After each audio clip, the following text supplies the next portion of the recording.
All right, boys. Watch out for the drip pan. So, I pulled my motor. There's still crickets in here for the last 3 days. I don't know what they are surviving on. We got the engine that exploded the piston and rod, turned it into 850,000 pieces, and shot it out the bottom of the pan. And I have this block, which isn't that nice, and then these are the cylinder heads that I lifted off one at a time and bent all the valves when it ate the piston and broke the timing chain, and henceforth a little bit of a catastrophic event. But the block survived. The crank spins nice. The cam got slightly bent. Everyone's like, post a picture of the cam. The cam wasn't bent like, understand, it just had a rough spot, which it didn't have before. So obviously it got a little tweaked. So, pulled it all apart. My buddy Joey, for fun, we welded I had a stop sign over here for years. And I was like, you know what would be cool is if you just weld my oil pan shut with a piece of stop sign. And he did. And it's glorious. I said, don't clean it up as much as possible. Leave as much of the stop sign visible. It's awesome. So I tossed it all in. Put the car back together last night when I got the oil pan. Put the heads from this motor on. I used Elgin valve springs this time, which are basically the same as PAX. I think that Elgin may make PAX springs.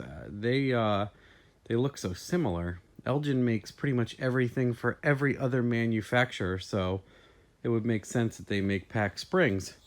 So we must have left something turned on because my battery was actually in pretty poor shape. So we'll see how it is now. It says off.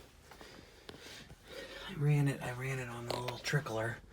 So I would say that if the battery seems good, I checked for fuel leaks. I had a tiny fuel leak where I moved my fuel pressure sensor. I forgot to tighten one of these legs of this adapter. It has no water in it, but I just want to fire it. And if it idles I guess I'll let it idle for a minute. And if that's good, I'll shut it off. Oil pressure's good. And we'll put some water in it and let it properly warm itself up. So there's a different cam in here, a PCMs for less cam. I had a couple of their cams laying around. I wanted to try them.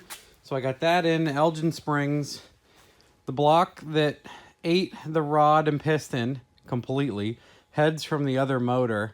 And just a nice conglomerate, right? So let's not delay. Oh yeah, check out my push rod. Boom. Let's get her warmed up here. The display, that is. And see if the battery's happy after its fuel pressure, 44 pounds, coolant temp. Boom, 70 degrees.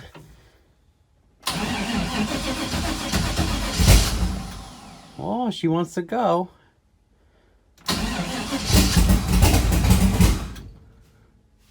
Almost, huh?